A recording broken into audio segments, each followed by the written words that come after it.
everyone, as we promised before, today you'll have a chance to have a better look at the sauna on wheels that our friend built in Tasmania. If it's your first time on this channel, we recommend you watch our main video first to be able to get the context of what we're about to show you. There should be a link in the corner and also one in the description as well, so maybe give it a watch first and then come back. In short though, 3 friends traveled around Australia in an RV for 5 days. On the 3rd day, we came visit our friend in Launceston, where we had a lot of good times. Our friend Artem showed us his creation, Sauna on Wheels, that he spent 7 years building. We liked it so much, so we decided to show you this experience in more depth. We hope you like it as much as we did. Don't forget to subscribe, we are cooking our next episode as we speak. Have a good one! How did you come up with this idea? Well, when we moved to Australia, I realized that there are a few things I miss the most from Mother Russia. And it was friends and relatives and family is number 1, and Russian banya, Russian sauna is number 2. And it was forever my dream to have my own Russian banya once we moved to Australia. So we moved to Australia in 2011, and I was thinking, how can I get the sauna? How can I build it? What can I do? I'm just a student at university. I'm not gonna have my own home for a while. Why not just to make some sort of a mobile sauna? And the first idea actually was to build it in something like Mercedes Sprinter in the van. But then I thought I would be carrying my sauna everywhere I go. It's not quite convenient. And then it was just like, wow moment. I realized that you can have it mobile, but not necessarily carry it with you everywhere. It can be a caravan. And that was in 2013. I found this for $600, and it had nothing in it that I could scavenge except for the shell. So the shell is still original, but everything else is new. Everything else was rebuilt from scratch. New wheels, new brakes, new frame, new interior completely. It took me ages to rebuild it, 7 years, but I was doing it only every now and then. 1 weekend in a month, 1 weekend in 2 months. Slowly but surely it got to where it is now. So we can level it up. I just need to make sure it's not gonna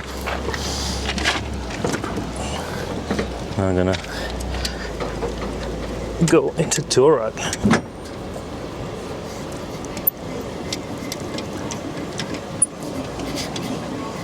Is it leveled? It's been leveled to me. That's good. And now we can just get the supports out at the back as well. So once we have more than 3 people at the back in the sauna space, it becomes a bit heavy, and just make sure it doesn't wobble too much when we jump up and down from the heat. You're gonna be doing it with us, aren't you? Of course. Yes.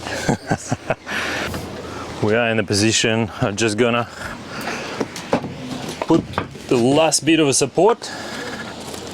Is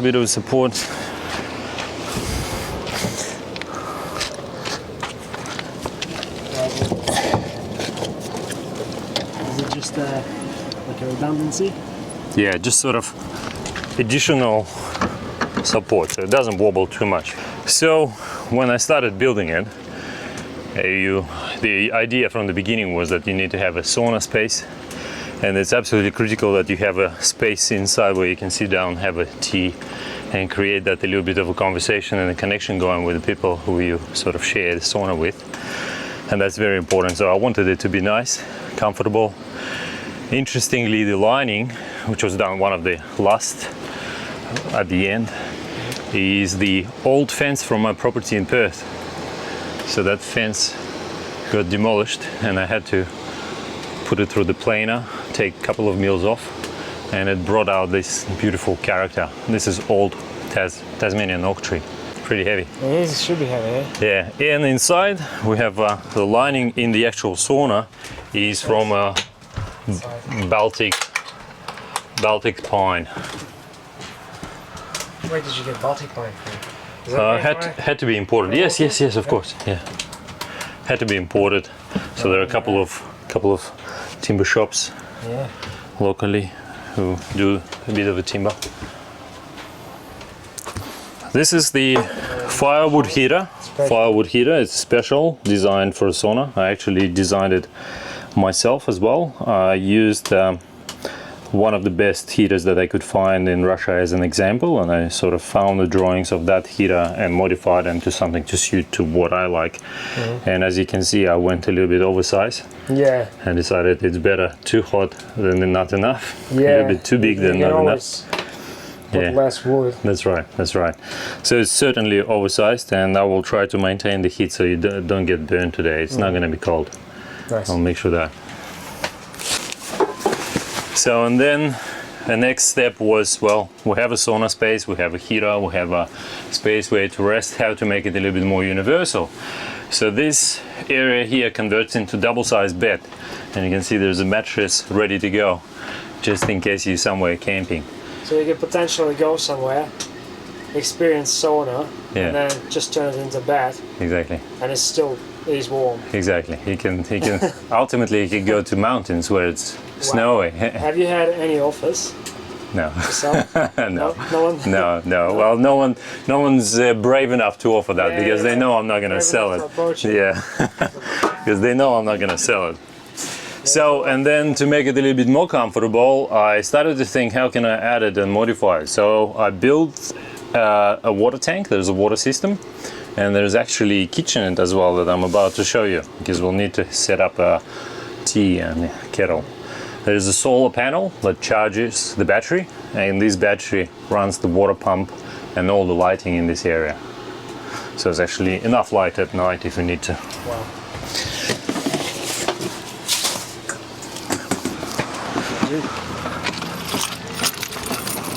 So it's right here. There you go. Didn't need to open it.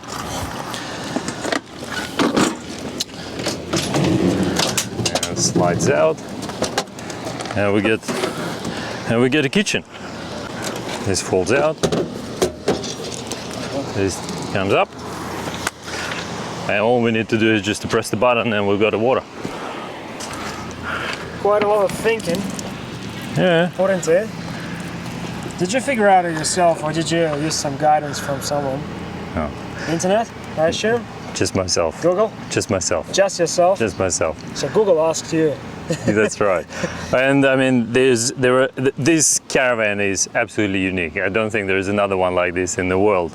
And more so because inside you have a bench in the sauna that you sit on, right? And you enjoy the sauna.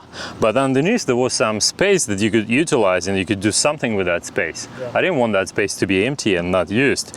So I thought, wow, hey, how can I use it? So I decided to build a kitchenette, and the point is that there is sufficient insulation in that shelf, in that bench, to keep the kitchen cool and to keep the sauna space at 100 degrees. And yet it is sitting underneath that bench. The kitchenette slides out, and it's actually positioned underneath the bench. So I thought it's quite cool. The whole kitchenette only weighs about 16 kilos, built out of aluminium.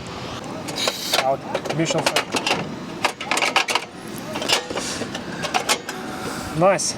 Okay, we're all ready? Woo! So traditionally we do 3 to 4 sessions, maybe 5. And very important to protect your head and hair from the heat, wearing these hats. So this is very special for you, Alexei, thank you. and for you, Lera. That's Let's so go in. cool. This is session number 1. Woo!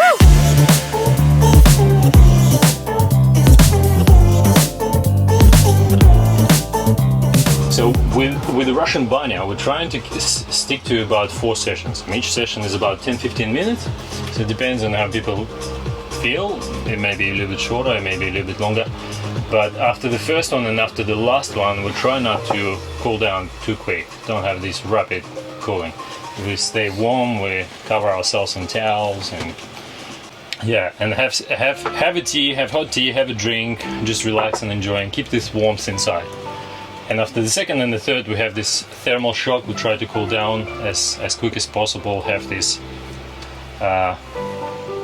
immune system restart, reboot, and get back And it does. You feel like you're really slowing down. I'm having difficulty speaking now. Like it's like heated up so well.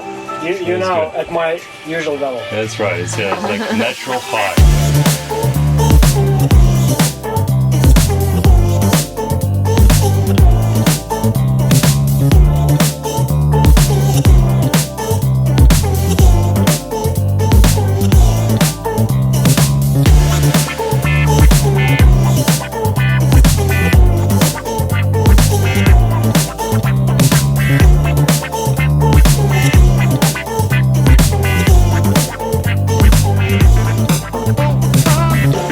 Guys, I feel so blessed that we found this place, and it was such an amazing experience. And I'm originally from Russia, and I was missing home. Now I feel like I'm back to Mother Russia, and thank you for that amazing experience. That's absolutely incredible that you created this in Tasmania. The whole Russian experience, Banya, in Tasmania. That's absolutely fantastic. You're welcome, guys. Keep coming, and I will definitely put every effort to beat the stress out of you. Just come over. We'll put some steam, we'll put some water on the rocks and get those leaves ready. Well, you definitely put a massive smile on my face today. Thank you so much. Thank you for coming. That's so amazing.